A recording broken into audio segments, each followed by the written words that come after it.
I tried them all, but which bar on the Jubilee is my favorite? Which one will be yours?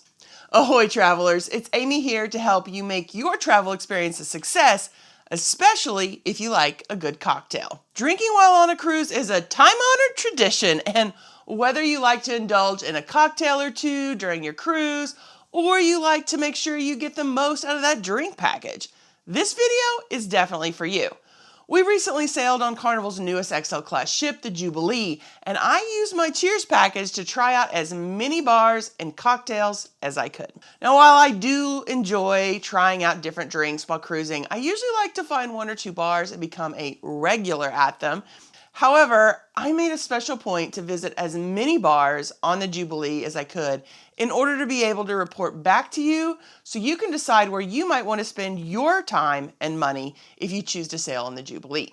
The Jubilee has several bars that are unique to the ship, and I'm going to leave those to the last. So let's start out talking about some of the bars that you're going to find on most Carnival ships. So probably the most well-known and frequented bar on any Carnival ship is the Red Frog. On the Jubilee, the Red Frog Tiki Bar is actually two bars, one on the Lido and the one on the deck 17, which is directly above. This is not only popular because it's on the Lido in the middle of all that action, but it's open longer than most every other bar, as the lower level opens first thing in the morning and runs until midnight. The menu on the Jubilee is different from all the previous ships that I've been on. Now, I'm not sure if this is a new menu for all the Red Frog bars across the fleet, or if it's unique to the Jubilee. There's no Blue Iguana bar on the Jubilee. This menu included some old favorites from the Blue Iguana. So I do wonder if it's specific to the XL class ships where the Blue Iguana bar has been removed. Some of the favorite drinks I tried were the Tahitian Kiss. This was even better than the original Kiss on the Lips, which is one of our favorite drinks. But my favorite was the Shark's Tooth, which was very good, very strong, with some spice and kick to it. Now, I did notice that some bartenders made a better Shark's Tooth than others, though. Another bar we frequented a lot on the Jubilee was the Serenity Bar, since we spent a lot of time in the Serenity area. One of my favorite drinks of the whole cruise, I tried out first there. You'll find my mom there more than me, but I do like to spend at least some time on one warm sea day, reading and hanging out in a shaded area on one of those comfy loungers. I was at least there enough to try out quite a few drinks. The Tropical Mule was spicy with a kick. The Lynchburg Lemonade is good if you want a refreshing lemonade with a kick. I was not a fan of the Coconut Kiss. I really wasn't paying attention when I read the ingredients because I'm not a fan of coconut water. In my opinion, this would have been better with coconut milk, but if you like coconut water, you're probably gonna like it. The peach sangria was good, but the peach was very subtle. I expected a little bit more from that. For those trying to keep the calories down while still enjoying a drink, there is a selection of skinny cocktails. I tried the Skinny Fizz. Once I got past the layer of club soda, it had some good flavor to it. One of my favorite drinks, which is odd because I'm not a wine person, was the Berry Sangria. This is a favorite for sure, and it's super fruity and doesn't have an overwhelming taste of wine. Mom really loved it as well. Going by different names depending on the ship, the Aft Bar, which is the Tides Bar on the Jubilee, has the standard bar menu. Now, this is one that you find available in several bars throughout the fleet, as well as what the waiters will hand you in the MDR if you aren't sure what you'd like to order. The Grand Central Bar had that same bar menu, but the bar was really beautiful. I've tried multiple drinks from this menu during my Carnival cruises, including the Pirate's Punch and Bahama Mama.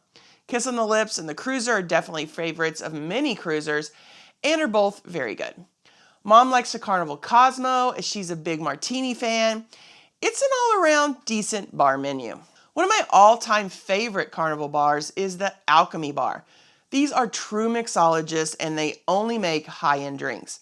At least once a cruise, I will hear someone ask for a drink that they just don't make at the Alchemy Bar because it's usually something that includes a premix, and the people there do not make drinks like that.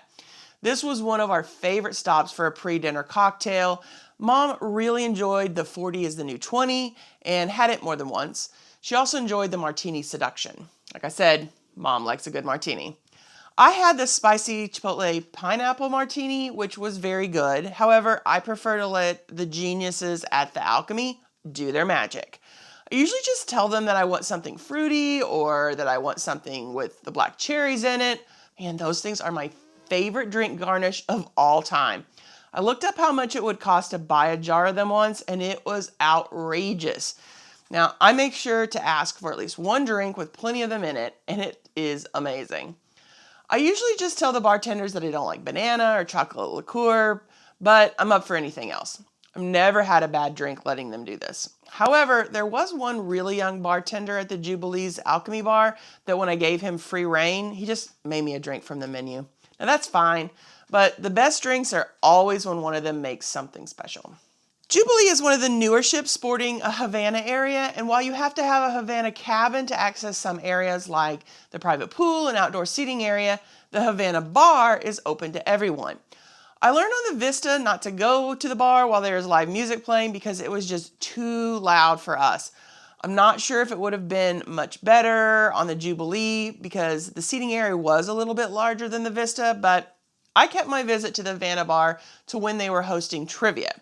Now, I'm not sure if this is the best place to host trivia since not all those at the bar are there for trivia, so sometimes it was hard to hear the trivia questions, but the menu was unique and offered some Cuban-inspired drinks that you can't find anywhere else on the ship. I tried out the Havana Especial, which was pretty good.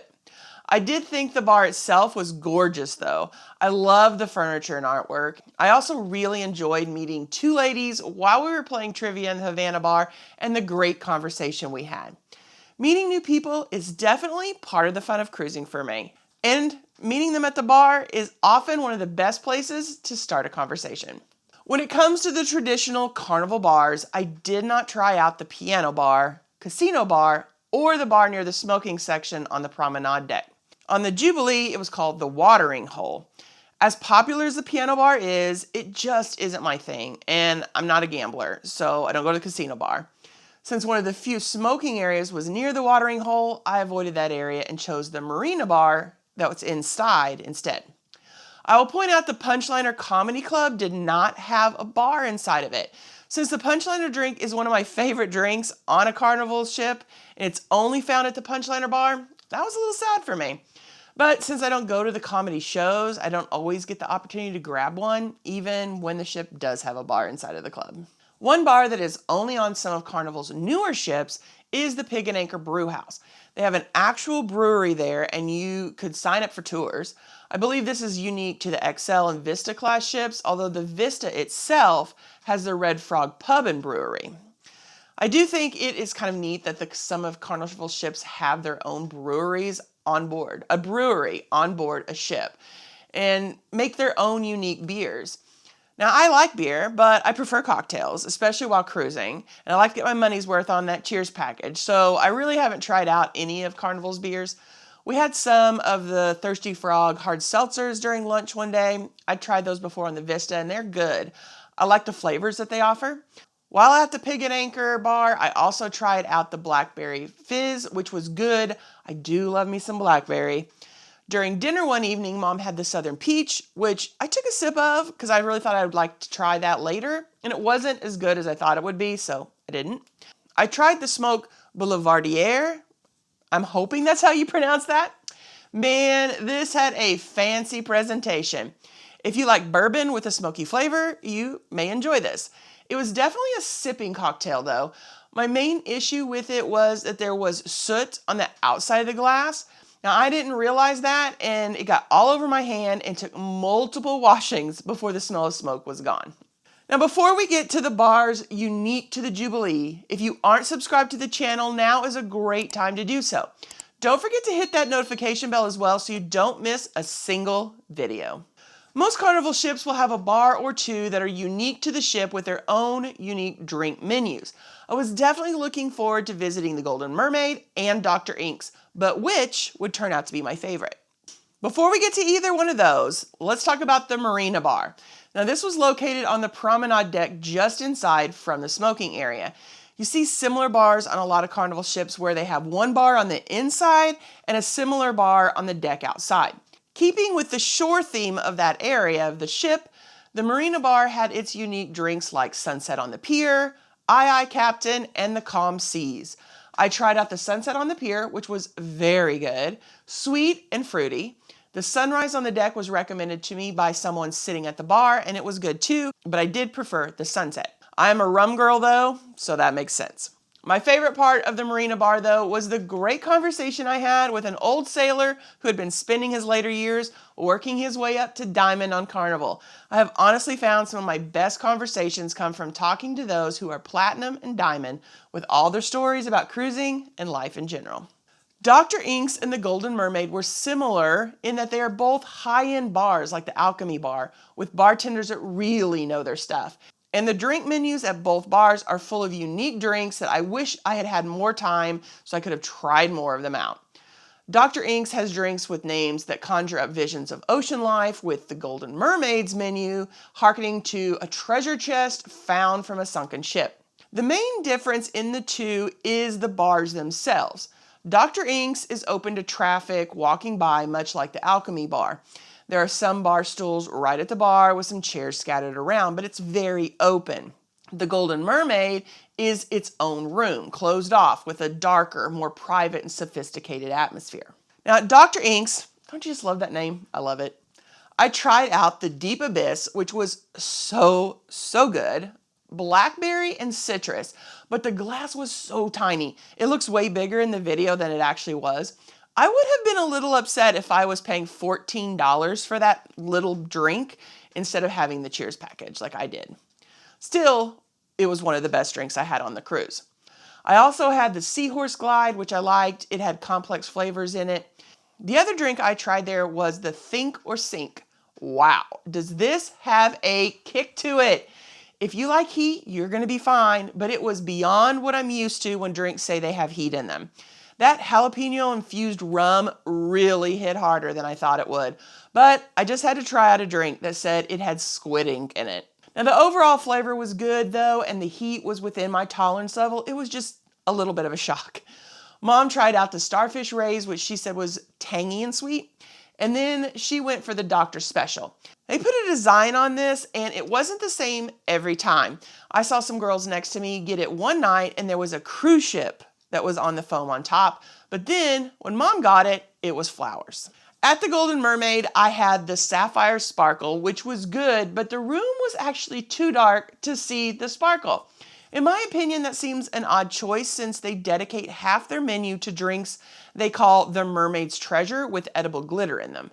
On the last night we went in, the bartender said he would just make me something. So I gave him the old anything but banana or chocolate liqueur, and he made me something icy with rum chata and lime slivers on top. It was so good. I ended up having the bartender make me a second one, and although he would never tell me what it was called, for some reason, those are always the best drinks. Now, if I make it back on the Jubilee in the future, I think that the Alchemy Bar and the Golden Mermaid will gain the majority of my business, but we'll definitely need to hit up Dr. Inks as well. The only issue being that all of those bars are only open later in the day, so I'll definitely still be getting my Shark's Tooth and berry sangrias. Do you have a favorite Carnival bar? If so, why and what is it? Or do you have a favorite drink so the bar and bar menu doesn't matter to you? Let me know in the comments. Now, are you ready for more information on cruising? Why not stick around and check out this video and then come back for more information designed to help you have an amazing cruise. Have a blessed week, everyone.